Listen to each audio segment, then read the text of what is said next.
Thank you. Thank you, Kimani. Your Excellency, the President and the leader of our party, the Deputy President of the Republic, colleague legislators, members of Cabinet, and I guess everyone who's here, I greet you all. Good morning. Good morning once again.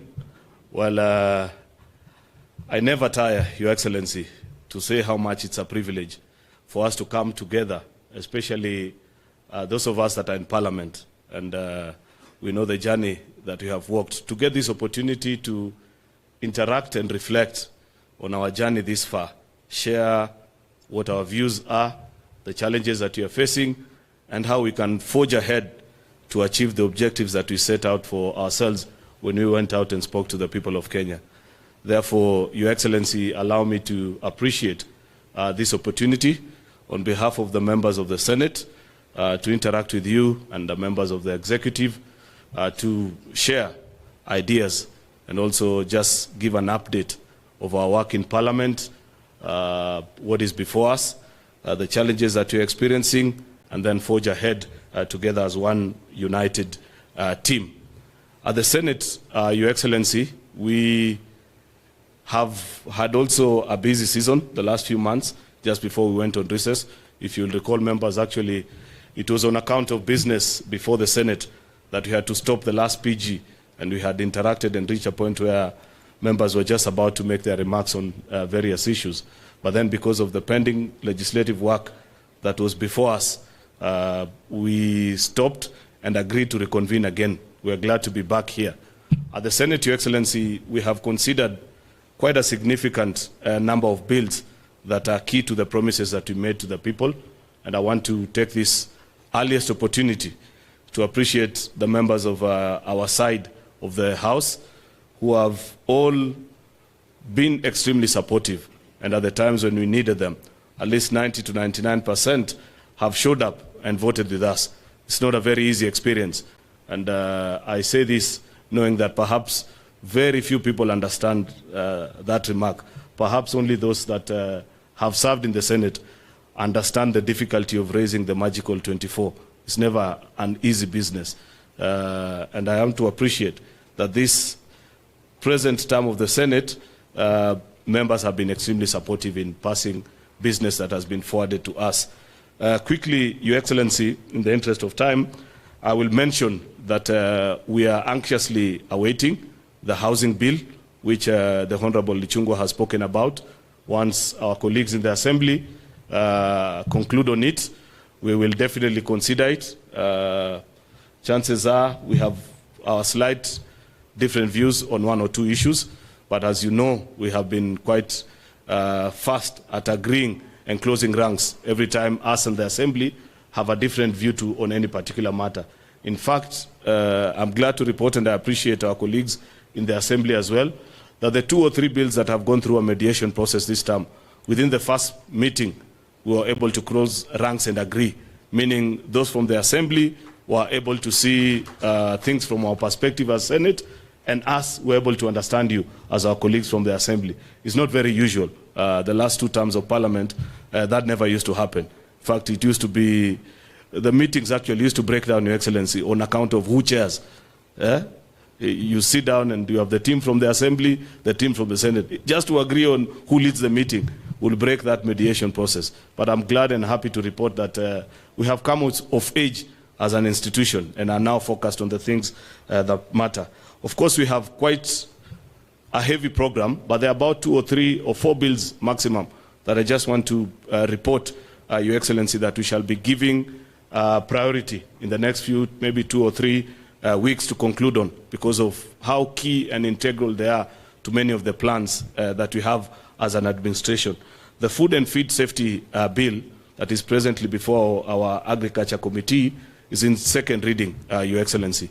And by the end of this week that you're beginning, we should be able to conclude on its 3rd reading, because the report has been tabled and our committees have proposed their amendments to what you had done in the Assembly, Mheshimiwa Ichungwa. So I believe we should be able to close rank on that particular issue. We have a controversial bill that began its legislative process last week, the Water Amendment Bill.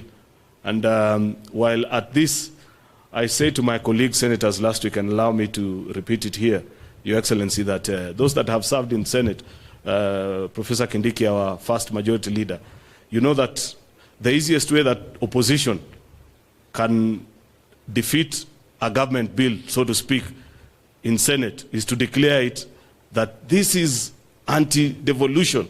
You're rolling back the gains. And without knowing, many a times people join into the chorus. And I have endeavored to remind my colleague senators that at least in the term that I have served as majority leader, I have never received a call from His Excellency, the President or his deputy, asking me that you must insist on a bill to come in a particular way. On many occasions, even when he has called to find out why did you guys change this particular provision, he has agreed with our wisdom as Senate. It is within our powers as the legislature to change whatever bill or proposal that has come from the office of the AG. Therefore, each time we consider a government bill, and I'm sure by now everybody knows what a government bill is, it is within your right to pass any amendment. But what I perhaps take great exception to is us sometimes appreciating and agreeing to a chorus that our colleagues from the minority side love initiating, and sometimes we unwittingly join and say that, in fact, if we pass this particular bill, we'll have either rolled back the gains or this or the other. It is important to declare, and I declare this in your sitting, Your Excellency, that at no particular time have you insisted that Parliament needs to transact their job in any particular way. You have given us the freedom to think and appreciate things, especially us from the Senate. On many occasions, we don't agree with our colleagues in the Assembly. And I want to tell my membership that if you bring an amendment, and for sure you can convince the rest of us all that that secures our mandate, it places counties at the forefront on many of these issues, be assured of our support from I as your leader of the majority and the leadership of the House, so that we can all progress together. That is just a pitch to propose and request our colleagues that let us maintain the 100% record that we have.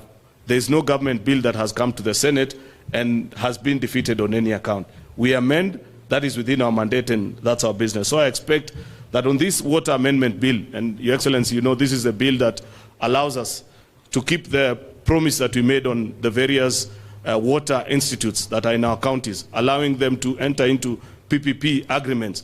Because as an administration, and Mheshimiwa Ichung'wah has spoken to this, you know very well that we don't have sufficient resources to roll out water programs in all our counties. And the thinking that has come from the executive, which we are at liberty to make a determination and make it better perhaps, so that it looks good and is in sync with our constitution, especially appreciating the two levels of government, should be to support this dream and this thinking that we are able to run county programs, water programs using the PPP framework. Finally, Your Excellency, are the three agriculture bills that Mheshimiwa Ichung'wah mentioned. The one on coffee, that we want to streamline and ensure that coffee has its own agency, just like we did for tea. There's an amendment on the tea bill as well that was done in 2020. His Excellency, the Deputy President, knows the number of meetings he has chaired and the proposals that you gave us when we had the meeting you chaired in Kericho. We are almost concluding on that bill. And on sugar, there's a lot that you're doing in the sugar industry, Your Excellency. Our committee has agreed with virtually everything that the Assembly did, save for the zoning part. We have challenges. We appreciate and we agree with you that it is important to do zoning so that we can foster privatization.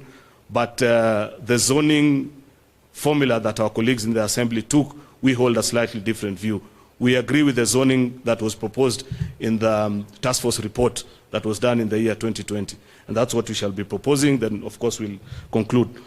Finally, Your Excellencies, you know that little assignment that you gave us between the leader of majority in the Assembly and myself on the national dialogue. We begin that conversation today. It is important you make mention of that very difficult exercise that you gave us, because the report begins a journey tomorrow in the Senate. At 2:30, we shall begin debate.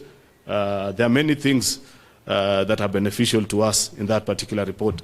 Therefore, I'm pitching to you that perhaps you help my members who have a very radical view on that particular report to support, and we pass it so that we do other things. Of course, the BPS is here. We know that as a Senate, we don't have an exclusive role on this budget-making process, Your Excellency, but because we are leaders, we have an opinion also.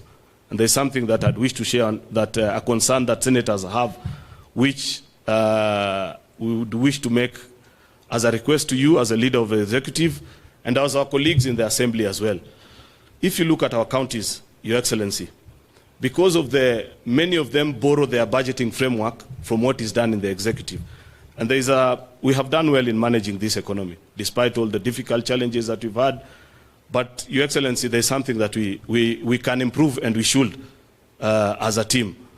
When doing our budgets, including the BPS that has been laid, the business of setting extremely high revenue projections and budgeting on it leaves us with pending bills in our counties, and it is on account of it, Your Excellency, that we have the debt crisis that we currently continue to face. I'd wish to request, Your Excellency, that let us be realistic in our budgeting.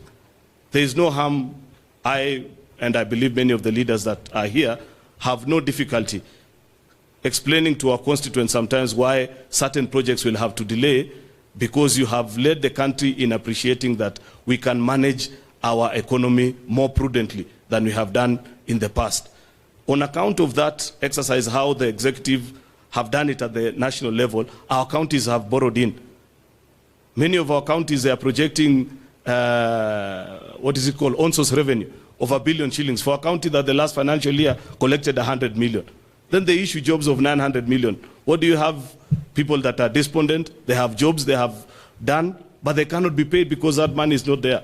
That practice, they borrowed it from us in Parliament and at the county. Unfortunately, as Senate, we don't have a say in that matter, but because we are leaders, we'd wish to plead with you, the executive, and our colleagues in the National Assembly, that as you consider this year's BPS, build your budget at least on, if it is a revenue projected growth, let us be realistic. A maximum, our revenue growth doesn't go beyond 10% in a financial year. What is the wisdom?